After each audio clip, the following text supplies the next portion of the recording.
Bearing is a YouTuber whose channel is dedicated to criticizing people he finds to be disagreeable. Michael Rowlands is a YouTuber whose channel is dedicated to criticizing people he finds to be disagreeable. He creates videos about various people and shares them with his 200,000 subscribers. He creates videos about various people and shares them with his 1,000 subscribers. That in itself is fine. I can live with that. As can I. Well, it's been lovely chatting, Michael. All the best. But it is what happens afterwards that I find to be so intolerable. Bearing has an influence over his subscribers, as many people with large fan bases do, and Bearing uses that influence to bully and harass the people he doesn't agree with into silence. Hang on a sec. Bearing uses that influence to bully and harass the people he doesn't agree with. Right, so you've already said that I create videos and share them with my 200,000 subscribers. You also said that in itself is fine. You can live with that. That in itself is fine. I can live with that. So how exactly do I use my influence to bully and harass people? Specifically, what action am I taking? What constitutes this using? And in what way am I using this influence to silence? In your opinion, how would the actions that I take differ if I wasn't silencing? Let's take a look at some examples, shall we? Yeah, sure. Something tells me they're going to be examples of people who aren't me doing things that I didn't do. But go on. To start with, here are some examples of small channels. Notice how the views are low and they are pretty evenly distributed. Well, not really. You could have zoomed in a bit. Now here's an example of a channel that Bearing has targeted. Targeted, as in this video Michael made targeting me, or the hundreds of weird creepy videos he made targeting Sargon of Akkad. Notice the views on the targeted video. They're disproportionately higher to the rest. Now notice the dislikes on the targeted video. Again, disproportionately high. While we're talking about proportions, let's do a quick exercise. The video you just showed us had 2,633 views and 1,135 dislikes.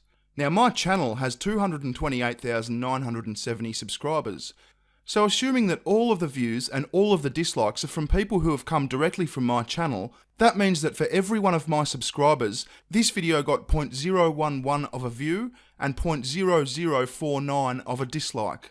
So if we applied this very same rate of toxic cyber violence to your channel, which has 1,239 subscribers, this video would have had 14 views and it would have had 6 dislikes. So Michael, if you have ever made a video that has caused the subject of your video to receive 14 views and 6 dislikes, then you are just as toxic, just as malicious, and just as much of a bully as me. It seems clear to me that in creating a video about another YouTuber, Bearing influences his audience to view that original video. Yeah, well, it seems clear to me that you are a very simple, unintelligent kind of guy, which is unfortunately a Michael problem, not a Bearing problem. It also seems clear to me that once they are there, they spit hate, bile, and abuse all over the comment sections of these videos, as well as leaving thousands of dislikes.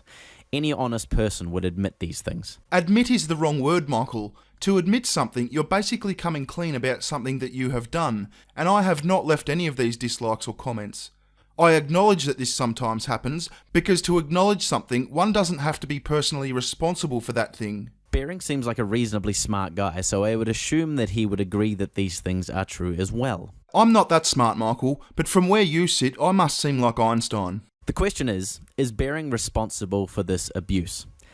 Is he responsible for something that he knows happens after he's done a thing? Is the fact that his intention, he claims, is not to incite hatred and promote abuse of people he disagrees with, mean that he is, therefore, not responsible for this abuse and hatred? Should he be allowed to remain apathetic towards the horrible things that happen in his name? Should a person be held accountable for their actions when it is painfully clear that those actions are causing other people harm, distress, or to be silenced? Yes, a person should be held accountable for their actions, and my actions consist of creating videos about various people and sharing them with my 200,000 subscribers. Nothing more, nothing less. Now, I believe you've already given us your opinion on that. He creates videos about various people and shares them with his 200,000 subscribers. That in itself is fine. I can live with that. That's fantastic. Now let's have a look at some of your recent actions, Michael. Let's start with the tirade of libelous tweets you've made calling me a toxic rape apologist, amongst other things.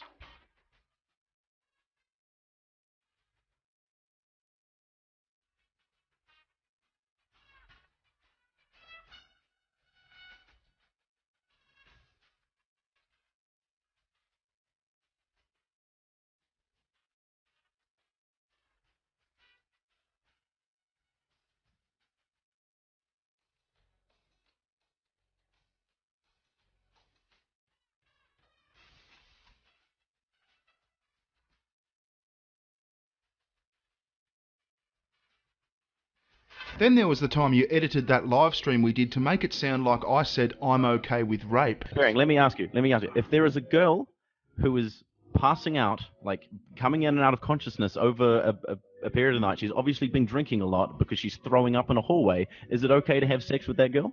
Look, the only thing that I assume there is that rape is okay. I think rape is fucking okay.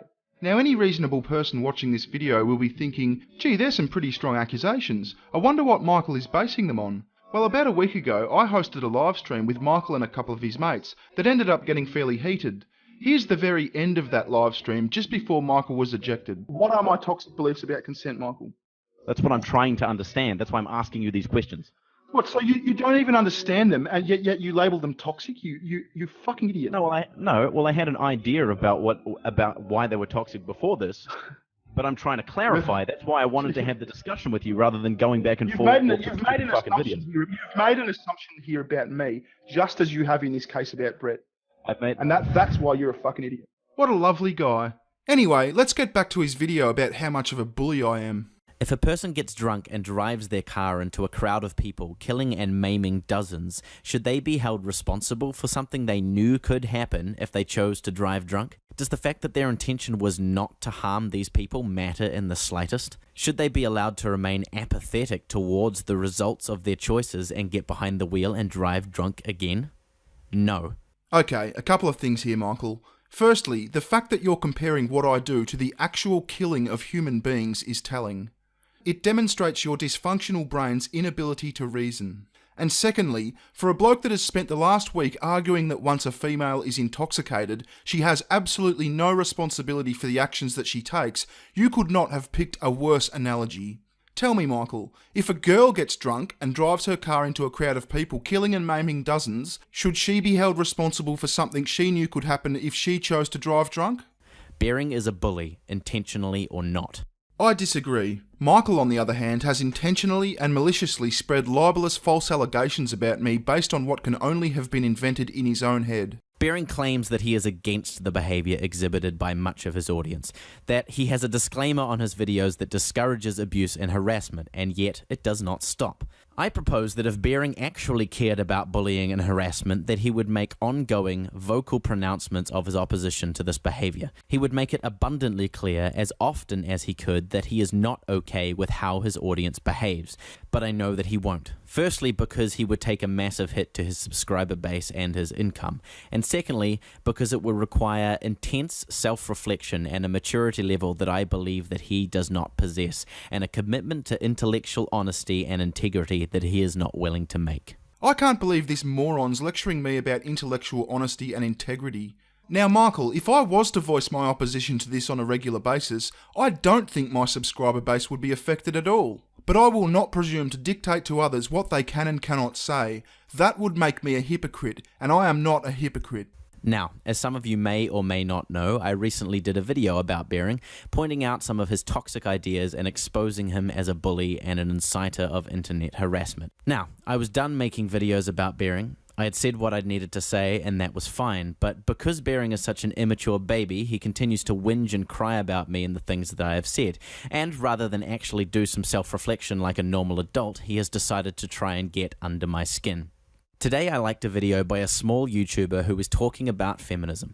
Almost immediately after this, Bearing tweeted a winky face at this. He then went to the comment section of the video to comment, and the views and the dislike ratio were pretty normal at this point. About 4 hours later, he released a video about this girl, and since then the views and dislikes and awful comments have been swiftly rising, and in fact some of Bearing's fans even admit they were sent there by Bearing. And as of an hour after Bearing releasing his video, the original video was removed from YouTube. And let's have a look at the shockingly sadistic things Bearing said to this poor defenceless girl who was doing nothing but preaching reason. Because overall, women still earn less than men with the same education level. Yes, but what happens when you factor in positions held, hours worked, and maternity leave? Because in the US, a woman is raped every 6 seconds. Nope. According to the FBI, there's about 90,000 rapes per annum in the US, and that's counting men, women, and children. Now there's 60 seconds in a minute, 3,600 seconds in an hour, 86,400 seconds in a day, and 31,536,000 seconds in a year. Divide this by 6 and that would mean there's 5,256,000 rapes a year in the US, about 26 times the actual number. Now you seem like a nice person, so I'll give you the benefit of the doubt and assume that you're grossly misinformed and not exceptionally dishonest. I'd check that number before you go stating it as fact again. Why do we need feminism? We don't. Because you're still asking me that question. Well, someone asked me if I need a boat the other day. Well, actually, they told me I need a boat. A big boat.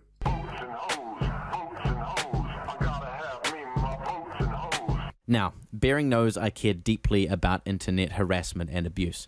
He knows that I think him to be one of the worst spearheaders of this kind of behavior in the YouTube community.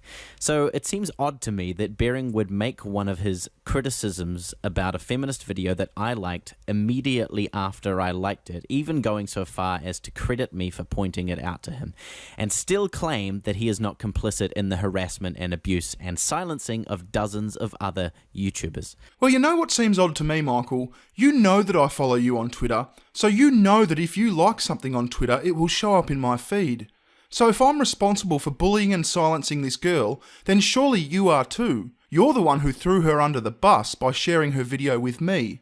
Or does the responsibility stop at me for some reason? Bearing knows what he is doing, and he uses it to silence those who don't agree with him, and when those people don't back down, he uses it to get under their skin. I was not intimidated by his attempts to silence me, and now he's going after my ideals. Oh, that Bearing and his evil silencing ways. I bet it hasn't even clicked yet that his entire video calling me a coward and a bully is now on my channel in the form of this video. I've also had Michael on my channel in an hour-plus long debate. Now, when he and his weasel squad of regressive mates decided to do a hangout discussing my horrendously toxic ideas, do you think they let me on to represent myself? Nope. Yet somehow I'm this prick who bullies and silences people. Unbelievable. It is a cowardly, reprehensible bullying tactic. He is willing to subject a smaller, younger YouTuber to waves of abuse and harassment just so that he can get a rise out of me. Yeah, you kind of subjected her to that, mate. I wouldn't have known about her if it weren't for you. This is not a man who deserves support. He does not deserve money. He does not deserve a platform. He does not deserve a place among the YouTube community. Typical regressive. This person should not have the right to express themselves because I disagree with what they're saying. Now you'll be pleased to know, Michael, that this video, this one you're watching right now, will probably make me around $1,000 over the next year. So thank you, mate. What he does deserve is to be exposed for the immature, cowardly bully that he is. Hard-hitting stuff from the world's most regressive weasel right there. Now, because Michael isn't that talented at, well, anything, when he makes a video like this, he tries to give it as much exposure as he can by getting his weasel squad mates to mirror the video on their channels. Now, while this isn't something that I'd usually do, I'm going to play by his rules this time. If you have a YouTube channel and you're inclined to do so, you have my full permission to download this video and publish it on your own channel. Just note in the title that it's a mirrored version, and be sure to include Michael Rowlands in your tags. That way, whoever searches his name in the future is almost guaranteed to stumble across this video. Cheerio!